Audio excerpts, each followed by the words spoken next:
मेरे हिसाब से टैक्स में ब्यूएंसी तो अच्छी है एंड हमें टैक्स ब्यूएंसी चालू रखनी पड़ेगी बिकॉज सामने इंफ्रास्ट्रक्चर में निवेश करना है।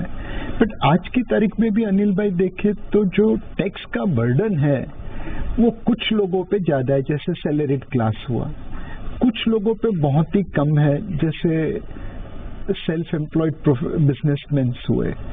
तो हम किस तरह ये टैक्सेशन के लूप होल्स को प्लग करते जाए। पिछले साल हमने मार्केट लिंक डिबेंचर्स के लूप होल्स को प्लग किया।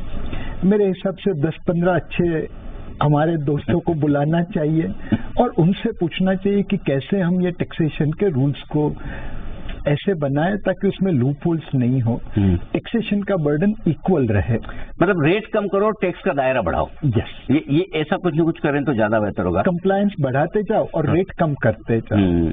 क्योंकि अब तो सबको ये जरूरत महसूस होने लगी कि भाई हमारा भी टैक्स इतना तो नहीं होना चाहिए, थोड़ा कम होना चाहिए। लेकिन टैक्स के एंगल से एक और समस्या है जो आपकी इंडस्ट्री की है कि इक्विटी फंड्स और डेट फंड्स दोनों के बीच में टैक्स का मामला बिगड़ता हुआ दिख रहा है। अगर आप इक्विटी में पैसा लगाएं तो नो डाउट रिस्क ज्यादा होती है, इसलिए आपको टैक्स कम देना होता है, लेकिन डेट में अब वो आकर्षण रहा नहीं और बैंक्स की डिपॉजिट भी ऐसा लग रहा है कि थोड़ी कम होती दिख रही है। क्या कुछ वहां पर फिर से विचार करने की जरूरत है, बदलाव करने की जरूरत है?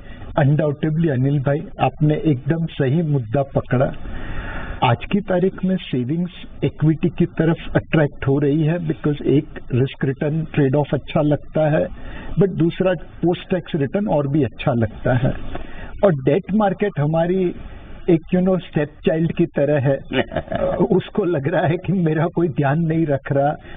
एंड अगर टैक्स में इतना डिफरेंस रहा, ऊपर में 39% और इक्विटी में 10%, ऑफ कोर्स इक्विटी में एसटीटी भी होता है, बट फिर भी वो गैप इतना बड़ा है कि लोगों का पैसा डेट की जगह इक्विटी की तरफ जाता रहेगा। तो हमें अपनी मार्केट को कितना हम डीप कर सके और कैसे उसे बैलेंस कर सके। गाड़ी एक पहिए पे तो नहीं चलेगी, सिर्फ इक्विटी के पहिए पे तो इकोनॉमी की ग्रोथ नहीं बनेगी, डेट का पहिया भी चाहिए। और इसीलिए डेट मार्केट को अट्रैक्टिव बनाने के लिए ये जो इतना बड़ा टैक्स गैप है उसे कम करना चाहिए। ये बहुत इंटरेस्टिंग बात है, क्योंकि अल्टीमेटली सारा काम इक्विटी से नहीं चल सकता।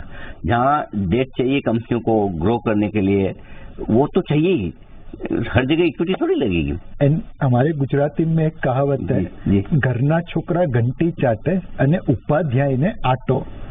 सो घर के लड़के को आप भूखा रख रहे हैं, वो बेचारे घंटी चाट रहे हैं, और जो आटा बना वो आप गांव वालों को दे रहे हैं। तो डिविडेंड टैक्सेशन हमारे वहां पे कुछ इस कहावत के हिसाब से है। जो लोकल निवेशक है वो डिविडेंड के ऊपर पूरा टैक्स भर रहे हैं। करेक्ट। जो फॉरेन इंस्टीट्यूशनल इन्वेस्टर्स है उनको डबल टैक्सेशन ट्रीटी की वजह से बेनिफिट मिल रहा है। तो ये जो इनइक्वालिटी है एफपीआई की डिविडेंड के ऊपर और लोकल के डिविडेंड के ऊपर, वो हमें कम करनी चाहिए। हाँ, लेकिन इसको कम करने का मतलब ये नहीं कि वहां भी लगा दें या वहां भी बढ़ा दें, हमारा कम करें। Let's be very clear. तो ये थोड़ा सा डिविडेंड पे डबल टैक्सेशन है, डेट फंड या डेट इंस्ट्रूमेंट्स पे जो हायर टैक्सेशन रेट्स हैं, इनको थोड़ा ठीक करने की जरूरत है। म्यूचुअल फंड निवेश बाजार के जोखिमों के अधीन है। योजना से जुड़े सभी दस्तावेजों को ध्यान से पढ़ें।